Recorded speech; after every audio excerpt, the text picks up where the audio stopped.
pour bien comprendre de quoi on parle sur la régularisation des sans-papiers et cette circulaire que le ministre a envoyée au préfet. On va voir ça en détail avec les éclaireurs et Benjamin Dubois, voir ce qu'il y a dans ce texte. Clairement, l'idée, effectivement, Benjamin, c'est de durcir les conditions. Oui, tout à fait, Roselyne. C'est ce que souhaite Bruno Retailleau dans cette circulaire que l'on va voir. C'est un document de 3 pages qui demande donc au préfet de serrer la vis en matière de régularisation. Elle remplace la circulaire Valls de 2012 qui permettait à un étranger en situation irrégulière de demander une admission exceptionnelle au séjour pour motif familial, économique ou étudiant, à charge au préfet de l'accepter ou pas. Cette circulaire Retailleau, elle précise que la régularisation des travailleurs sans papier doit rester exceptionnelle. Voici ce qu'elle mentionne. La voie d'admission exceptionnelle au séjour n'est pas la voie normale d'immigration et d'accès au séjour. Elle doit demeurer une voie exceptionnelle. Élément très concret qui montre ce durcissement de la part de Bruno Retailleau. Désormais, il faudra avoir passé au moins 7 ans sur le territoire pour éventuellement prétendre à une régularisation. Vous le voyez, alors que dans la circulaire Valls, c'était 5 ans.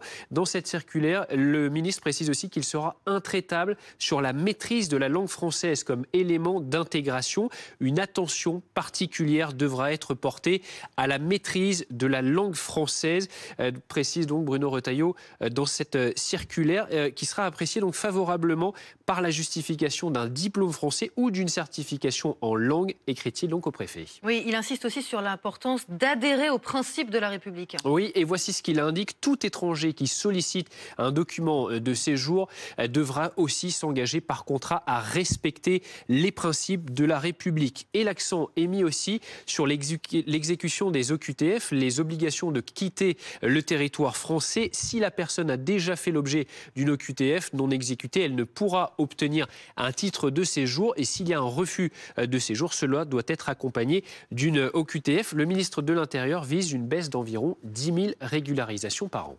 Merci beaucoup, Benjamin. Le ministre de l'Intérieur, très actif, très présent. Alexis, c'est celui qu'on voit le plus avec Gérald Darmanin. Oui, il y a d'ailleurs, il y aurait beaucoup à dire sur le choix de cette communication aujourd'hui, alors que nous avons assisté hier à un discours de Gérald Darmanin présenté comme important par l'entourage du nouveau garde des Sceaux sur la politique pénitentiaire. Et on voit à quel point ce duo, qui n'est pas encore un duel, sur ces 2 ministères qui sont complémentaires, mais parfois aussi en concurrence, l'Intérieur et la Justice, ces 2 figures importantes du nouveau gouvernement de François Bayrou se concurrencent parfois sur leur présence sur le terrain.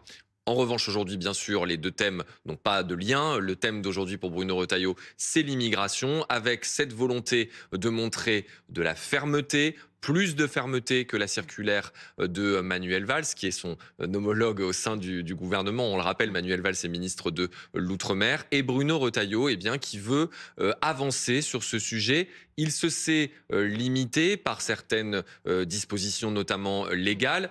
Dans une circulaire, il y a la possibilité d'appliquer et de faire appliquer beaucoup de choses. C'est en tout cas ce que dit l'entourage du ministre de l'Intérieur très rapidement par les préfets. Et puis ensuite, pour ce qui est des évolutions du cadre, il y avait ce projet de loi immigration très compliqué à mettre en place dans la configuration parlementaire que nous connaissons. Et c'est la raison pour laquelle Bruno Retailleau se tourne vers l'hypothèse du référendum une fois encore.